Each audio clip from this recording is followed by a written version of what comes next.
June 2016, Never Trumper Richard North Patterson wrote a scathing HuffPost article asserting that Donald Trump was mentally unfit to serve as President of the United States.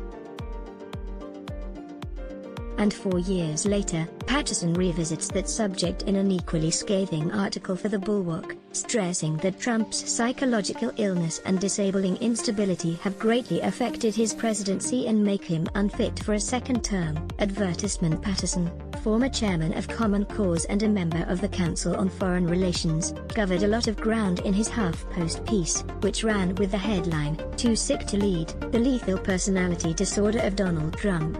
The Never Trumper made a Trump/Richard Nixon comparison in 2016, asserting that Trump shared some of Nixon's character flaws, for example, dishonesty and paranoia, but lacked Nixon's intellect and was incapable of navigating the larger world and understanding complex situations and people. Trump, Patterson warned, was infinitely more dangerous than Nixon. And in his Bulwark article, Patterson stands by everything he said 4 years ago. Most remarkable about Trump's psychological illness is the utter consistency of his behaviors, Patterson stresses. My descriptions of his pathology, and how it would operate in office, are as applicable today as they were 4 years ago. Save for factual references specific to 2016, I need not change a word. This owes nothing to my special insight and everything to Trump's inability to be anything other than what he was and always will be, a man far too disturbed to occupy the White House. In 2020, Patterson adds, the burning question is, will a critical swath of voters, despite all we've learned about his unfitness for the presidency, return this man to power? That remains to be seen, but Patterson asserts that 3.5 years after Trump was sworn in as president, one cannot rationalize his bad behavior. No longer can we rationalize away his disabling instability, not for tax cuts or judges or ideology writ large, Patterson writes. By deliberately averting their eyes from the incessant manifestations of his feral inner landscape, the GOP and much of the news media became complicit in his electoral college victory, and the damage he has inflicted on our democracy and society. Patterson goes on to say, in 2020, America's electorate has experienced 3.5 years of the most aberrant presidency in our history. We have no excuses left. We have witnessed his manipulation of the Justice Department, attacks on the rule of law, refusal to honor congressional subpoenas, fascination with authoritarian leaders, assertions of unlimited power, and attempts to solicit or compel electoral assistance from foreign governments. Advertisement. One of the many examples of Trump's psychological illness, according to Patterson, was evident when he falsely accused MSNBC's Joe Scarborough of murder, when Scarborough, one of Trump's most outspoken critics on the right, was serving in the U.S. House of Representatives as a Republican in 2001, a female employee who suffered from a heart condition, Lori Klausutis, fell and hit her head. An autopsy was performed, and there was no evidence whatsoever of any type of foul play. But as Patterson points out, that didn't stop Trump from promoting the nonsense conspiracy theory that Scarborough killed her. In reality, Patterson notes, she died of a heart attack when Scarborough was 500 miles away. But Trump's cruelty caused her anguished widower to implore Twitter to delete his sadistic tweets.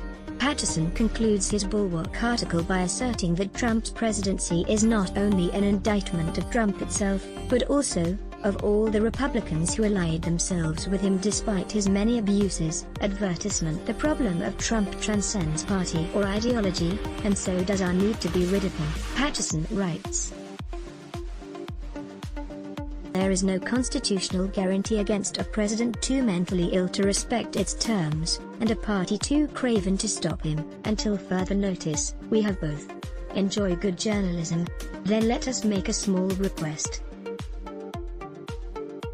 The COVID crisis has cut advertising rates in half, and we need your help. Like you, we here at Raw Story believe in the power of progressive journalism. Raw Story readers power David K. Johnston's DC report, which we've expanded to keep watch in Washington. We've exposed billionaire tax evasion and uncovered White House efforts to poison our water. We've revealed financial scams that prey on veterans, and legal efforts to harm workers exploited by abusive bosses. And unlike other news outlets, we've decided to make our original content free. But we need your support to do what we do. Raw Story is independent,